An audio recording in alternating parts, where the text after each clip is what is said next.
In consequence of an agreement between the sisters, Elizabeth wrote the next morning to her mother to beg that the carriage might be sent for them in the course of the day. Mamma, could we please have the carriage sent for us today? We are quite ready to return home.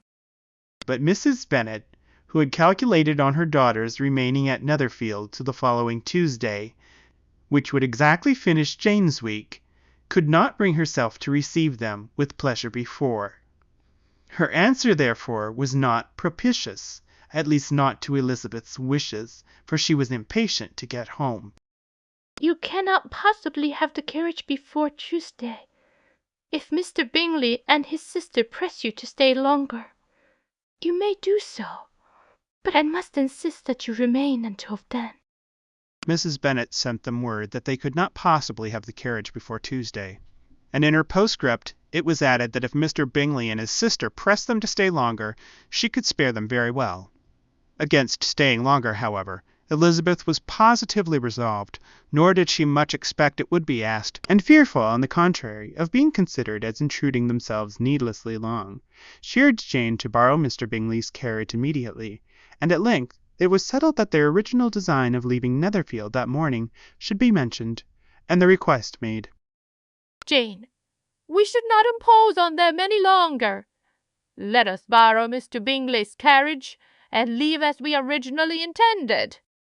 The communication excited many professions of concern, and enough was said of wishing them to stay at least till the following day to work on Jane, and till the morrow their going was deferred.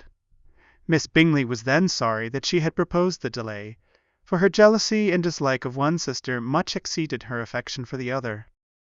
I wish I had not suggested the delay. My feelings towards one of you are not as warm as I thought.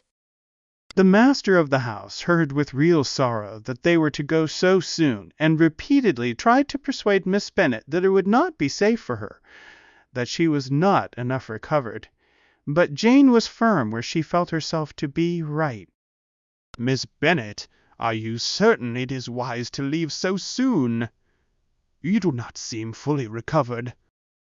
I appreciate your concern, Mr. Bingley. But I feel perfectly well and believe it is time for us to go.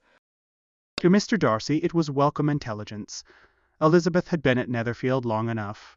She attracted him more than he liked, and Miss Bingley was uncivil to her and more teasing than usual to himself.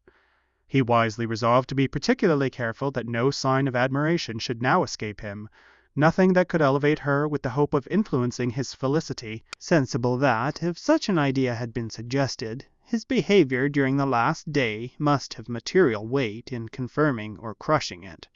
Steady to his purpose, he scarcely spoke 10 words to her through the whole of Saturday, and though they were at one time left by themselves for half an hour, he adhered most conscientiously to his book, and would not even look at her. Thought, Elizabeth has been here long enough. I must avoid showing any admiration to prevent her from having hopes of influencing me. On Sunday, after morning service, the separation so agreeable to almost all took place. Miss Bingley's civility to Elizabeth increased at last very rapidly, as well as her affection for Jane, and when they parted, after assuring the latter of the pleasure it would always give her to see her either at Longbourn or Netherfield, and embracing her most tenderly, she even shook hands with the whole party in the liveliest spirits. It has been a pleasure to see you, Jane. Do visit us at Longbourn or Netherfield any time. And Miss Bennet, good-bye. Thank you all for your hospitality. We enjoyed our visit. They were not welcomed home very cordially by their mother. Mrs. Bennet wondered at their coming, and thought them very wrong to give so much trouble, and was sure Jane would have caught cold again. Why have you returned so soon? I'm sure Jane will catch cold now. But their father, though very laconic in his expressions of pleasure, was really glad to see them. He had felt their importance in the family circle.